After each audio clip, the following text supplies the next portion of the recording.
یہ final solution تھا، اس کو نازیوں نے وہ فائنل سولوشن کا نام دیا تھا۔ تو میرا خیال ہے پی ٹی آئی کو ختم کرنے کے لیے ایک فائنل سولوشن جو نازیوں کا تھا وہ شروع کیا جائے کہ جی پہلے پی ٹی آئی والوں کو کوئی نشان لگائے جائیں کہ یہ پی ٹی آئی کے ہیں، شودر ہیں اور جو ہے نا ملیچ ہیں، اور اس کے بعد کوئی اس قسم کا، جس طرح میں نے بتایا کہ ہر فوجی بینڈ وہ فوجی بینڈ نہیں ہوتا، اسی طرح ہر عدالت جو ہے نا ہر فوجی عدالت نہیں ہوتی۔ اب یہ ٹوسٹ آیا ہے کہ جی ان کا فیصلہ جو ہے وہ آرمی چیف کے پاس جو ہے وہ جائے گا۔ ٹھیک ہے جی، ظاہر ہے یہ انکشاف کیا منصور علی خان، بڑے سمارٹ سے اینکر ہیں، ہے بڑا منافق، یعنی اصل میں جو ہے نا دل سے نون لیگ کا ہے، لفاف ہے۔ تو ان کے پروڈیوسر نے انکشاف کیا ہے کہ ان کو یہ جو رانو ہے نا وزیر اعلیٰ، یہ دل بھیجا کرتی تھی یعنی میسج میں۔ اب ہم تو ان کو جو ہے نا نانی سمجھتے ہیں، یہ ان کے پروڈیوسر نے انکشاف کیا ہے، اور اس کا ذکر ڈاکٹر محیط پیرزادہ نے بھی کیا ہے کہ وہ جو ہے نا وہ دل بھیجا کرتی تھی۔ اب پتنی لفافوں کی جگہ دل کی ایڈجسٹمنٹ تھی کہ آپ نے دل بنا کے بھیجنے یا لفافے بعد میں بھیجنے، یہ بہرحال ایک بڑا عجیب سا انکشاف ہوا ہے، کیونکہ یہ جو منصور علی خان ہے نا بڑی باریک واردات ڈالتا ہے، بات انہی کی کرتا ہے اصل میں۔ اور یہ جو ہے نا 3.5 سال یہ میرے کپتان کہہ کر یہ بکواس کرتا رہا، بکتا رہا، میرے کپتان نے یہ کیا، میرے اب جو ہے نا اسے کچھ نظر نہیں آ رہا، جو سارا کچھ ہو رہا ہے۔ تو بہرحال اس کو دل موصول ہوتے ہیں، دل آپ سمجھ گئے نا، دل موصول ہوتے ہیں مریم صاحبہ کے، یہ ان کے پروگرام کے پروڈیوسر نے انکشاف کیا ہے۔ گجرانوالہ میں بہت بڑا مظاہرہ ہوا ہے خواجہ آصف کے بیان کے خلاف۔ خواجہ آصف نے کہا تھا کہ میں محمود غزنوی کو جو ہے وہ ڈاکو سمجھتا ہوں، وہ آتا تھا لوٹ مار کر کے چلا جاتا۔ یہ اشارہ کیا تھا منہ کے بواسیر والے نے علی مین گنڈاپور کی طرف کہ علی مین گنڈاپور جو ہے نا وہ اس طرح آتا ہے، اور جو ہے اسلام آباد جس طرح محمود غزنوی آتا تھا۔ بہرحال علی مین گنڈاپور نے تو کوئی لوٹ مار نہیں کی جو تم لوگوں نے اور تمہاری پارٹی نے کی ہے۔ تو گجرانوالہ میں ایک بہت بڑا مظاہرہ ہوا ہے، ظاہر ہے چڑے کھانا، چڑوں کے نام پہ جو ہے نا کانگ کھانا اور جو ہے نا وہ لالڑیاں کھانا، یعنی جو چیز اڑ رہی ہوتی ہے وہ گجرانوالے والے نا بھائی ہیں ہمارے، وہ اس کو چڑا کہہ کے اور چڑا سمجھ کے رگڑ جاتے ہیں۔ انہوں نے آج بہت بڑا مظاہرہ کیا ہے کہ یہ جو محمود غزنوی تھا یہ ہمارا ماما تھا، یعنی ہم نے تو کتابوں میں یہ پڑھا ہے کہ جو سبکتگین تھا وہ تو ترک تھا، یعنی اس کا باپ جو تھا بیسیکلی غلام تھا، اور جو ہے نا اس کا تعلق غزنی سے تھا۔ چاہے جو بھی ہو، صدیاں گزر گئیں، 1200 سم تھنگ، وہ اپنے اس کو پہنچ گئے، انجام کو پہنچ گئے، چاہے وہ ڈاکو تھا، چاہے وہ شریف تھا، جو بھی تھا۔ بہرحال انہوں نے جو ہے نا وہ چڑے بھنے ہوئے جان میں مار کے اور جو ہے نا وہ کافی بڑا مظاہرہ کیا کہ یہ ہمارا ماما تھا، اور خواجہ آصف کے خلاف انہوں نے جلوس نکالا۔ بہرحال اس قوم کو آپ کو پتہ ہے جہاں پہ نکلنا چاہیے یا جس مدعے پہ نکلنا چاہیے اس مدعے پہ میرے سمیت کوئی نہیں نکلتا۔ بہرحال اس مدعے پہ گجرانوالہ میں مظاہرہ ہوا ہے کہ یہ محمود غزنوی جو ہے نا یہ ہمارا ماما تھا، اور انہوں نے کافی سلواتیں سنائی ہیں خواجہ آصف کو۔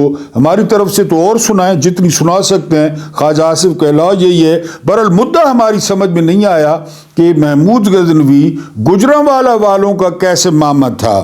اب جو ہے نا میں نے آپ کو بتایا کہ عمران خان نے آج کی ڈیٹ دی تھی اتوار کی کہ اتوار تک جو ہے نا اگر مذاکرات حکومت نہیں کرتی، ہمارے مطالبات نہیں مانتی، تو پھر ہم سول ڈس اوبیڈینس شروع کریں گے، اور اس کا پہلا مرحلہ یہ ہوگا کہ اوورسیز پاکستانیوں کو کہیں گے کہ وہ پیسے جو ہے وہ کم بھیجیں، ضرورت کے تحت بھیجیں۔ تو حکومت نے بالکل آخری ٹائم پہ ایک کمیٹی بنا دی۔ اس سے پہلے والے ویلاگ میں آپ کو بتا چکا ہوں، رانا ثناءاللہ، نوید قمر، مقبول صدیقی، اسحاق ڈار، یہ کمیٹی بن گئی۔ اس طرح پی ٹی آئی نے بھی ایک کمیٹی بنا دی جو ہے نا وہ مذاکرات کے لیے، جس میں علامہ ناصر عباس ہیں، حامد رضا صاحب ہیں، صاحبزادہ حامد رضا، اسد قیصر ہیں، اور بھی دوسرے لوگ جو ہے نا وہ شامل ہیں۔ تو کل 11 بجے جو ہے وہ ملاقات ہے اسپیکر چیمبر میں، لیکن یعنی آج 11 بجے، لیکن میں نے آپ کو بتایا ہے کہ بیرسٹر سعد رسول کا کہ جو کچھ بھی نکال کے دینا ہے وہ حکومت نے اپنی جیب سے نکال کر دینا ہے۔ اب مطالبات یہ ہیں کہ اسلام آباد ڈی چوک کے قتل عام پر کمیشن بنایا جائے اور 9 مئی پہ کمیشن بنایا جائے۔ اگلا مطالبہ یہ ہے کہ سیاسی قیدیوں کو رہا کیا جائے۔ اب آپ بتائیں کہ ان میں سے کون سا جو مطالبہ ہے وہ حکومت مانے گی یا مان سکتی ہے؟ حکومت کے لیے جو ہے نا اپنے لیے اندھیرا ہی اندھیرا ہے، حکومت کے لیے جو ہے نا وہ، کیونکہ میں نے آپ کو پہلے بتایا کہ یہ کسی صورت کامیاب نہیں ہوں گے۔ حکومت اس پوزیشن میں ہی نہیں ہے کہ حکومت یہ مذاکرات جو ہے نا کر سکے۔ ہاں، یا تو ملک کی سب سے بڑی جو پارٹی ہے یعنی فوج، وہ اس میں شامل ہوتی اور وہ اس کا کوئی نمائندہ ہوتا یا وہ خود ہوتے تو پھر تو ہم کہہ سکتے تھے، لیکن ان کے پاس دینے کے لیے کیا ہے؟ ان کے پاس جو ہے نا وہ دینے کے لیے کچھ بھی نہیں ہے۔ یہ ویسے ٹائم کھینچیں گے۔ ہاں، یہ ایک بات ہوئی ہے کہ وہ کہتے تھے انتشاری اور فسادی اور یہ دہشت گرد ہیں۔ اب یہ بہرحال ان کو بلغمی تھوک کل 11 بجے یا آج 11 بجے چاٹنی پڑے گی۔ وہ انہی کے ساتھ بیٹھیں گے، بات چیت کریں گے جن کو وہ یہ کہتے رہے ہیں، القاب دیتے رہے ہیں، لیکن اس سے کوئی امیدیں وابستہ کرنا، ان سے کوئی مسائل کا حل نکل آئے گا، اس سے کوئی جو ہے نا ملک میں سیاسی استحکام آئے گا، اس کا جو ہے وہ کوئی چانس دور دور تک نظر نہیں آتا۔ خیر، یہ جادو نگری ہے، یہاں کچھ بھی ہو سکتا ہے، لیکن جو ہے نا بظاہر اس سے کچھ نکلتا نظر نہیں آ رہا۔ حکومت ٹائم گین کرے گی، حکومت جو ہے نا اس میں دن گزارے گی کہ جی دن گزارتے جائیں، اب ٹی او آر طے کریں، اب یہ طے کریں، اور اب یہ کمیٹیوں کا پاکستان میں جو ہے وہ یہی چکر ہوتا ہے۔ ابھی کل پرسوں جو ہے وہ مندوخیل نے سپریم کورٹ میں کہا کہ یہاں پہ 3 وزیر اعظم مارے گئے، تو ان کا کیا بنا؟ واقعی بات درست ہے کہ کیا بنا ان 3 وزیر اعظموں کا؟ آپ کو پتہ ہے لیاقت علی خان کا کیا بنا، یا بھٹو کا کیا بنا، یا بے نظیر بھٹو کا کیا بنا؟ کوئی پتہ نہیں ہے، حالانکہ اپنی حکومت رہی پیپلز پارٹی کی۔ تو یہ اسی طرح ہوتا ہے۔ تو ان مذاکرات سے کوئی لمبی چوڑی امیدیں وابستہ رکھنا یا سیاسی قیدیوں کا باہر آنا، عمران خان کا باہر آنا، یہ ٹائم ٹیکنگ ہے۔ اور پھر ڈر بھی تھا، حکومت ڈری بھی ہے، اس میں بھی کوئی شک نہیں ہے، کیونکہ اوورسیز جو پاکستانی ہیں وہ عشق کرتے ہیں عمران خان سے۔ وہ واقعی اگر 10-15% ہی ریمیٹنسز کم کر دیتے نا تو حکومت کے لیے مصیبت بن جاتی۔ بہرحال پی ٹی آئی کو انگیج کیا گیا ہے، آج 11 بجے مذاکرات ہیں، دیکھتے ہیں اونٹ کس کروٹ بیٹھتا ہے۔ بہرحال میرا ذاتی تجزیہ یہ ہے کہ اس سے کچھ نہیں نکلے گا، اس سے نشستن گفتن برخاستن فارسی میں کہتے ہیں بیٹھیں گے، گپ شپ لگائیں گے، حکومت اپنی منافقتیں بیان کرے گی کہ ہم نے یہ کیا، ہم نے یہ کیا، ہم نے یہ کیا، سارے منافق اکٹھے ہوں گے۔ اب خالد مقبول صدیقی کی کیا اوقات ہے؟ وہ چودھری شجاعت کا جو بیٹا ہے سالک چودھری، اس کی کیا اوقات ہے؟ بہرحال یہ آج پتہ چل جائے گا کہ اس میں سے کیا کٹی کٹا نکلتا ہے۔ اب جو ہے نا وہ ایک صحافی ہیں عبد المالک، یعنی انڈے کی طرح سر ہے اس کا، ٹنڈا، محمد مالک، اس نے کل فیصلہ ہونا تھا، یعنی آج فیصلہ ہونا تھا اس کا القادر ٹرسٹ کا۔ 2 دن پہلے موصوف فرماتے ہیں کہ میرے جو ہے نا باخبر ذرائع بتا رہے ہیں کہ سوموار کو فیصلہ نہیں سنایا جائے گا۔ اندازہ کریں، یعنی کوئی مہذب ملک ہوتا نا، کوئی جمہوری ملک ہوتا، کوئی مغربی ملک ہوتا، اس بات پہ یہ کیس ڈسمس ہو جاتا، اس بات پہ جو ہے نا وہ جج کو استعفیٰ دینا پڑتا کہ مالک کو کس طرح پتہ ہے۔ پھر منیف فاروق نے بھی یہی بات کی کہ سوموار کو فیصلہ نہیں ہوگا، اور جج کہہ چکا تھا سوموار کو فیصلہ ہوگا۔ اب حیران کن بات کیا ہوئی ان کینگرو کورٹس کی، ان چابی والے کھلونوں کی، ان بےغیرتوں کی، ان ججوں کی، کہ جج نے جو ہے وہ پی ٹی آئی کی قیادت کو آگاہ کر دیا ہے کہ جی آج فیصلہ نہیں ہوگا۔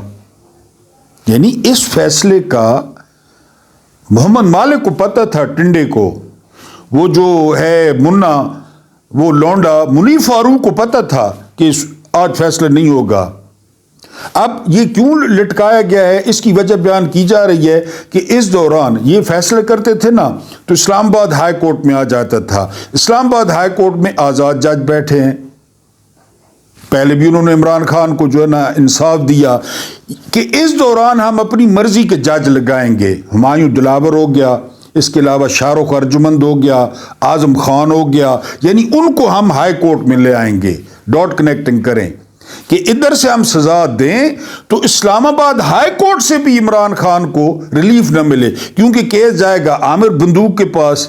عامر بندوق آگے کسی جج کے پاس لگائے گا تو وہ جج، ہم ادھر سزا دیتے تھے، اسلام آباد ہائی کورٹ اڑا دیتی تھی. کیس جو ایسا ہوتا تھا صبح کی بھی ہوتی تھی، عمران کو ریلیف بھی مل جاتا تھا. اب یہ فیصلہ اس وقت دیں گے جب اسلام آباد میں اپنی مرضی کے جو جج ہیں وہ بٹھا لیں گے. بات سمجھنے کی کوشش کریں. اور یہ بھی کہا جا رہا ہے کہ وہ فیصلہ جو ہے نا مختلف بڑے بڑے وکیلوں کو دیا گیا ہے کہ وہ اس کو اتنا سٹرونگ کریں، یعنی جج نے وہ فیصلہ آگے بانٹ دیا ہے. ملک ہے، چل رہا ہے تو بانٹ دیا ہے کہ وہ ایسے نکات اس میں ڈالیں یہ فیصلہ اتنا قانونی طور پہ مضبوط ہو. بے نظیر نے پہلی دفعہ کہا تھا کینگرو کورٹس. آپ نے کینگرو کو دیکھو ہوگا، یہاں پہ تھیلی ہوتی ہے، وہ تھیلی میں اس کا بچہ بیٹھا ہوتا ہے اور دونوں پھر رہے ہوتے ہیں، تو یہ ہیں کینگرو. جج ان کے یہاں بیٹھے ہیں، یہاں پہ ان کی تھیلیاں تو نہیں ہیں، تھیلے ہیں، یہاں پہ جج بیٹھے ہیں سارے. نہ ان کو شرم آتی ہے، نہ حیا آتی ہے، حرام کی تنخواہ لیتے ہیں، حرام کے الاؤنسز لیتے ہیں. یہ کینگرو کورٹس کہ جی وہ مختلف بڑے بڑے وکیلوں کو دے دیا گیا ہے فیصلہ کہ آپ اس کو اتنا مضبوط کریں کہ اسلام آباد ہائی کورٹ میں یہ ٹک جائے. لہٰذا آج والے فیصلے کا مالک انڈے کو بھی پتہ تھا، محمد مالک کو. میں تو حیران ہوں کہ ان کے کون سے ذرائع ہیں جو ان کو اندر کی خبریں، اسٹیبلشمنٹ کی خبریں، وہ منیب منا دیکھیں، اور وہ یہ سارے انہوں نے پہلے بتا دیا تھا. اور جج نے آپ پی ٹی آئی کی قیادت کو آگاہ کر دیا ہے کہ جی آج فیصلہ نہیں ہے. تو اس بات پہ جو ہے یہ کیس ڈسمس ہو جانا چاہیے. اگر کوئی مہذب ملک ہوتا، کوئی جمہوری ملک ہوتا، کہ ان کو کس طرح پتہ تھا کہ آج فیصلہ نہیں ہوگا؟ انہوں نے پہلے بتا دیا. بہرحال جی آج فیصلہ نہیں ہو رہا. جب ادھر اسلام آباد ہائی کورٹ کا بندوبست ہو جائے گا، پھر اسلام آباد ہائی کورٹ نے فیصلہ اگر خلاف دے دیا، پھر جائے گا سپریم کورٹ. اور سپریم کورٹ آپ کو پتہ ہے سپریم کورٹ میں کون بیٹھا ہے؟ امین الدین آئینی بینچ کا سربراہ ہے. سارا بندوبست جو ہے وہ اس دفعہ کر کے تب عمران خان کو سزا سنائیں گے. اللہ پاک آپ کو آسانیاں عطا فرمائے، آسانیاں بانٹنے کی توفیق عطا فرمائے. میرا رب کریم آپ کے اور میرے مرحومین کی مغفرت فرمائے. ان کے ساتھ عدل کا نہیں رحم کا اور احسان کا معاملہ فرمائے. مجھے برداشت کرنے کا بہت بہت شکریہ.